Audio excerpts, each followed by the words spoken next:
అందరికీ హాయ్ అండి, అందరికీ నమస్తే. చికెను పలావ్ అండి చూపిస్తున్నాను.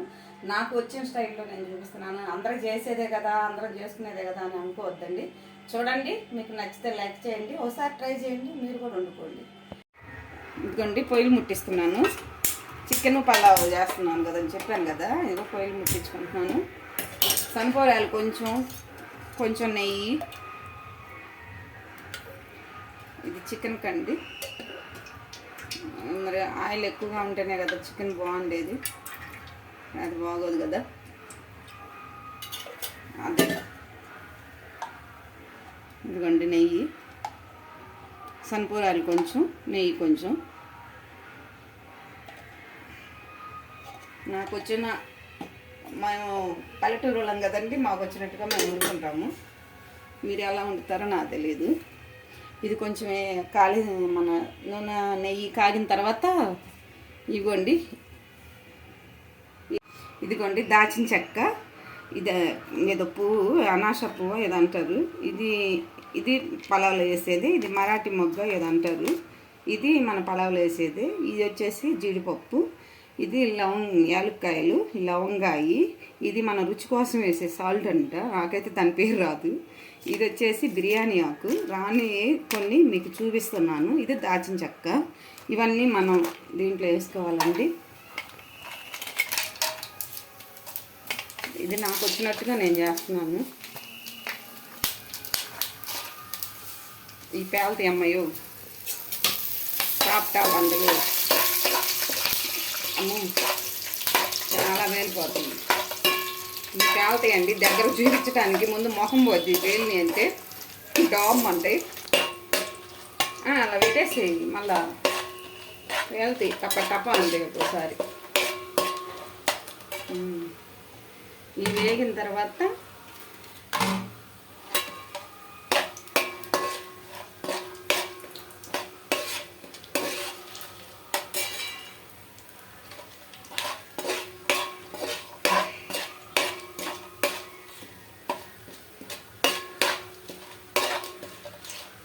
వేగిన తర్వాత ఉల్లిపాయలండి, ఇవి కూడా బాగా ఎర్రగా వేగాలి, బాగా వేగాలి.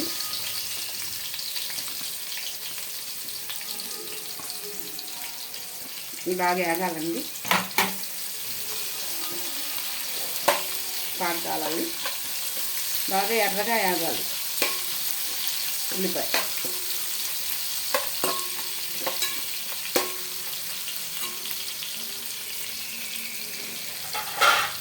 చికెన్ ఉల్లిపాయ పక్కన పెట్టేసానండి. ఇన్ని ఉల్లిపాయలు అనుకుంటారేమో, ఇది మటన్కి కూడా కావాలండి. మటన్కి పెరుగు చట్నీ కానీ పోసాము.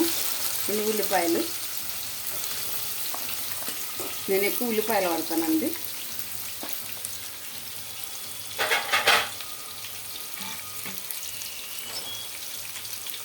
పచ్చిమిరపకాయలు, ఇది కొత్తిమీర, ఇది పుదీనా మామూలు పలావ్కేనండి. ఇది కొత్తిమీర పెరుగు చట్నీకి, ఇది చికెన్కి, మటన్కి, పలావ్కండి. ఇంటింటి వాడుతుందా అని అనుకుంటారేమో. ఇది కేజీ చికెన్ అండి. ఇది కేజీ చికెన్కి ఇది ఉల్లిపాయలు పడతాయి కదండి. ఈ కేజీ చికెన్ అండి.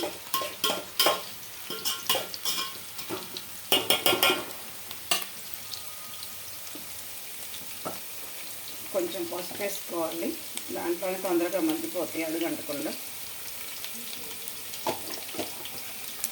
ఉప్పు కూడా వేసుకున్నాం అనుకో, తొందరగా ఏగిపోద్ది ఉల్లిపాయ,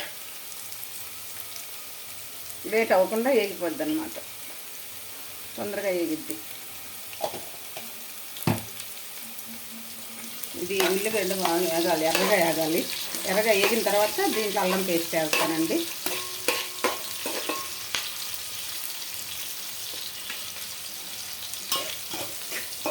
ఇది చికెన్ కండి.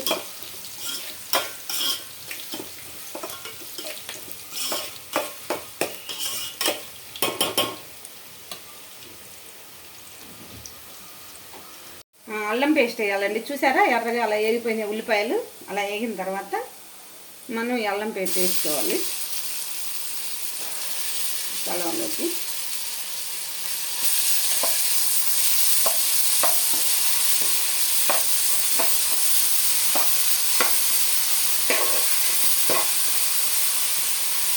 ఉల్లిపాయ చికెన్ కూడా వేగిపోయిందండి. చెప్పాను కదా, మనం పసుపు ఉప్పు వేసామనుకో ఒకేసారి తొందరగా వేగిపోద్ది. ఇక దీంట్లో అల్లం పేస్ట్ సరిపోద్ది.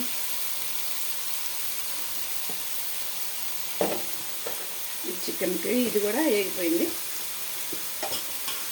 ఇది అల్లం వేగిన తర్వాత దాంట్లో ఎసురు పోస్తానండి. చూడండి, మనం దేంతో బియ్యం తీసుకుంటామో దాంతో 1.5 ఎసురు పోస్తే సరిపోయిద్దండి. మీకు చూపిస్తాను ఇప్పుడు పోసి. వాసన అయితే లేదనుకో ఇస్తుంది. చాలా మంచి సువాసన వస్తుంది. ఇప్పుడు వచ్చేసి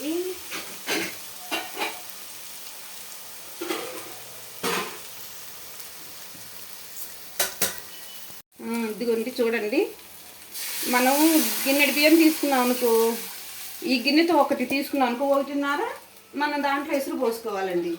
మామూలుగా 2 గిన్నెలు తీసుకున్నాం అనుకో 3 గిన్నెలు నీళ్ళు పోసుకోవాలి. అలాగా గిన్నెతో బియ్యం తీసుకుంటే 1.5 నీళ్ళు, 1 గిన్నెతో బియ్యం తీసుకుంటే 1.5 నీళ్ళు. 2 గిన్నెలు బియ్యం తీసుకున్నాం అనుకో 3 గిన్నెలతో నీళ్ళు పోసుకోవాలి. ఓకేనా? ఇప్పుడు నేను 2 గిన్నెలు బియ్యం తీసుకున్నానండి. మాది పెద్ద ఫ్యామిలీ, కొంచెం వండను. ఇది 2 గిన్నెలు బియ్యానికి 3 గిన్నెలు ఎసరు పోసాను. ఎసరు తర్వాత ఇప్పుడు మనము దీంట్లో సాల్ట్ వేసుకోవాలి. సాల్ట్ వేసుకున్న తర్వాత నిమ్మకాయ పిండాలండి.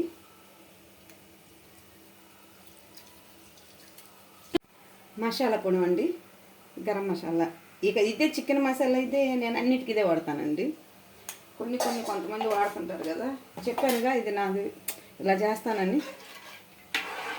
ఇప్పుడు దీంట్లో ఈ పచ్చిమిరకాయలు వేస్తాను. ఇదిగోండి క్యారెట్ ముక్కలు వేస్తాను. క్యారెట్ ముక్కలు ఇవి వచ్చేసి పుదీనా. చూసారా, ఇలా వేస్తాను. ఏంటి ఎంత వేస్తుంది అనుకుంటున్నారా? బాగుంటుంది, ఒకసారి చూడండి. ఓకేనా? ఇలాగా అది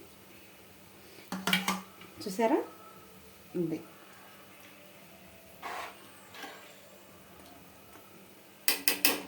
అన్నీ ఆకులు తిన్నట్టు ఉంటుంది అనుకుంటున్నారా? కానీ చాలా బాగుంటుంది, చాలా మంచిది. అట్లా అన్నీ వేసుకుంటే, ఎక్కువగా వేసుకుంటే బాగుంటుంది. ఓకే, అవి ఎసురు మరగాలండి.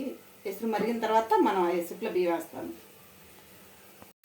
ఇదిగోండి, ఇది కూడా చూసారా ఎలా వేగిపోయిందో. దగ్గరగా తొందరగా అయిపోద్దండి. మనము ఉల్లిపాయలోనే ఉప్పేసి పసుపు వేసాం అనుకో తొందరగా వేగిపోద్ది.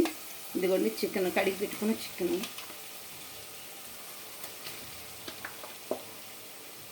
ఏంటి ముక్కలు పెద్దగా ఉన్నాయి కొయ్యరా అనుకుంటారా? కొయ్యమండి, ఇట్లాగే బాగుంటుంది.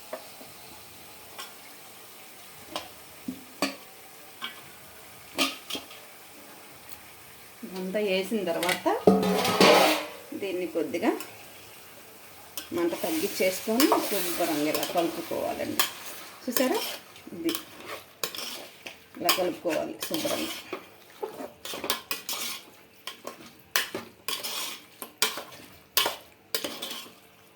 ఇలా బాగా చక్కగా. ఇక దీన్ని బాయిల్ చేసుకుంటా బాయిల్ బాగా బాయిల్ అవ్వాలి. బాగా దగ్గర పడి ఈ నీరుతోటి చక్కగా ఉంటుంది. బాగా దగ్గర పడింది. మూత పెట్టేద్దాము.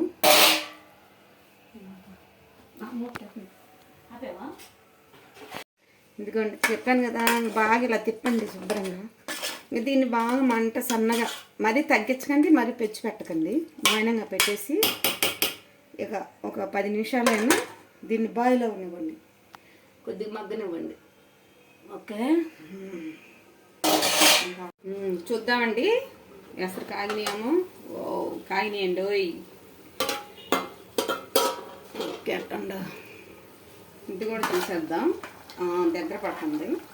ఆ నీరంతా పోవాలి కదా, ఇదంతా ఇంకా బాగా ఇనికిపోవాలి చికెన్ నీరంతా. ఓకే, ఎసరు మరుగుతున్నాయి కదండి, ఇప్పుడు వేస్తాను బియ్యం. ఇంతేనండి నేనైతే ఇక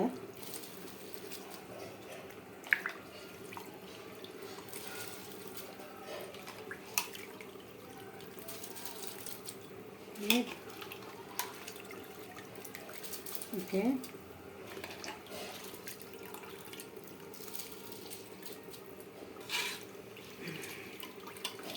ఇలా వేసుకోవాలండి. వేసిన తర్వాత ఒక తిప్పేసి ఇక మంటను తగ్గించేసి పైన బరువు పెట్టేసుకుంటే సరిపోద్దండి. అంతే, ఇక దీన్ని ఏం చేసే పని లేదు.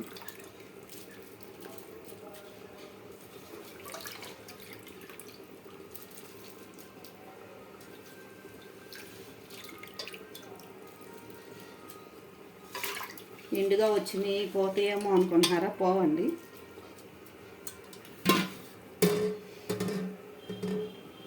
ఇలాగా కదిపేస్తే శుభ్రంగా అంతేనండి. మూత పొలిచ్చేసి పైన బరువు పెట్టామనుకో ఎసరు మగ్గిపోతాయి. ఎసరు తీయాల్సిన అవసరం కూడా లేదు. కాకపోతే కొంచెం గిన్నె సరిపోలేదు, కొంచెం పెద్ద గిన్నెలు పెట్టుకోండి మీరు చేసేటప్పుడు.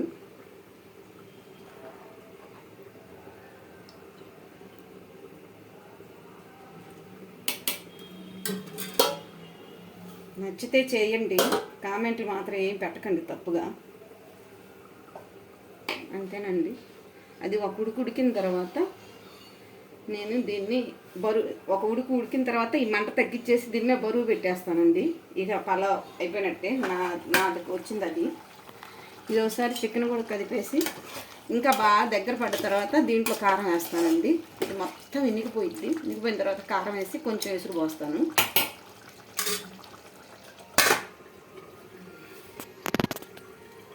ఒకసారి చూద్దామండి. చూసిన తర్వాత ఇక దీన్ని బరువు పెట్టేద్దాము. అది చూసారా, ఉడికిపోయింది. బాస్మతి రైస్ అండి, మామూలు బియ్యం కాదు. ఈ బాస్మతి రైస్తో వేసాను. ఇలాగా అంతేనండి, ఎక్కువ కదపొద్దు. అంతే, మనకి అవన్నీ కలవటానికి కొంచెం ఇక అంతే.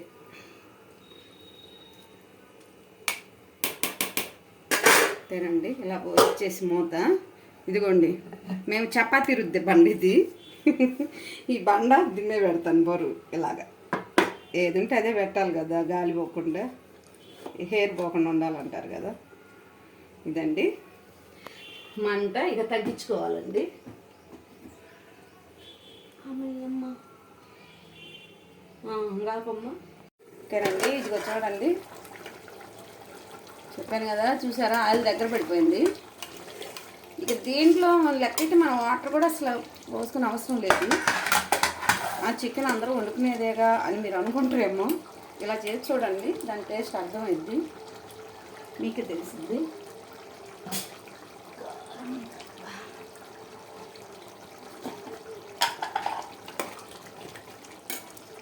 ఇదిగోండి కారం ఇప్పుడు వేస్తున్నాను. అదంతా మసాలాలో నూనెలోనే ఆ కర్రీ మొత్తం మగ్గిపోయిందండి.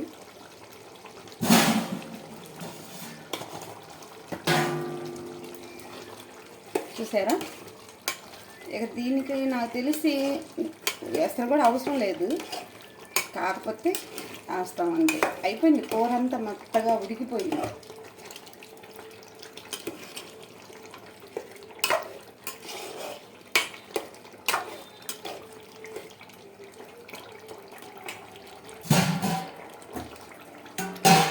ఇది చికెన్లో వచ్చే నీరు కదా అని అనుకుంటున్నారా? చికెన్లో వచ్చే నీరు పోయిద్దండి, మళ్ళీ మనకు నూనె దగ్గర పడిద్ది. అది చూసారా, అది నూనె ఎక్కువగా కనిపిస్తుంది అనుకుంటారా? పలాక్ అలా ఉంటేనే టేస్ట్ ఉంది, బాగుంటుంది. ఓకే, అయిపోయింది.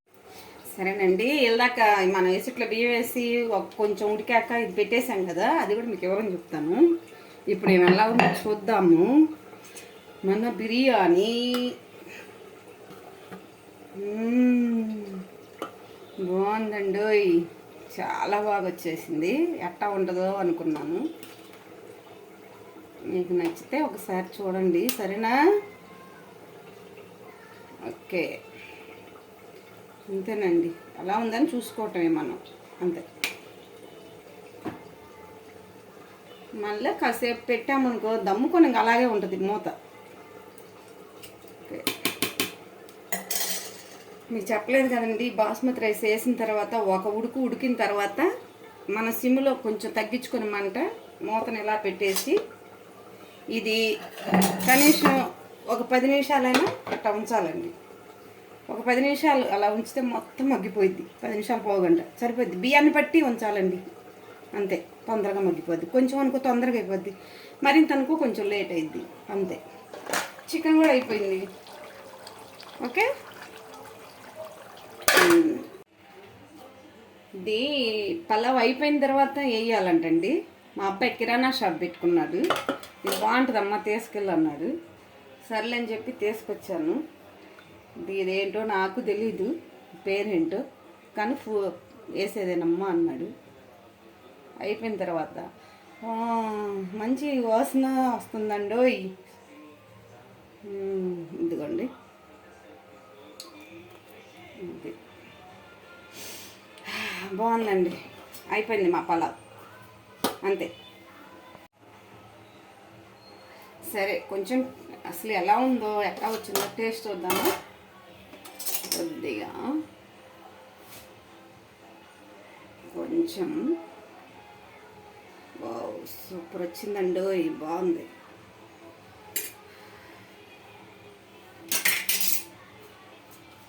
ఓకే, చికెన్ కొంచెం వేసుకొని ఎలా ఉందో చూద్దాము అని చెప్పి చూస్తా. ఇదేం కాలిపోతుంది. ఓ,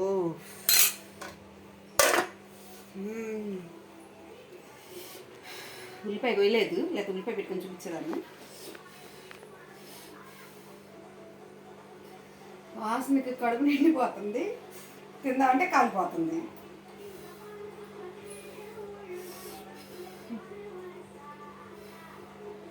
భలే వచ్చిందండి. అప్పుడు ఏం కాలిపోతుందో. సూపర్ ఉందండి. రమ్యడా చూపిస్తారా నీకు కూడా? వాసనకి కడుపు నిండిపోతుంది, తిందామంటే కాలిపోతుంది.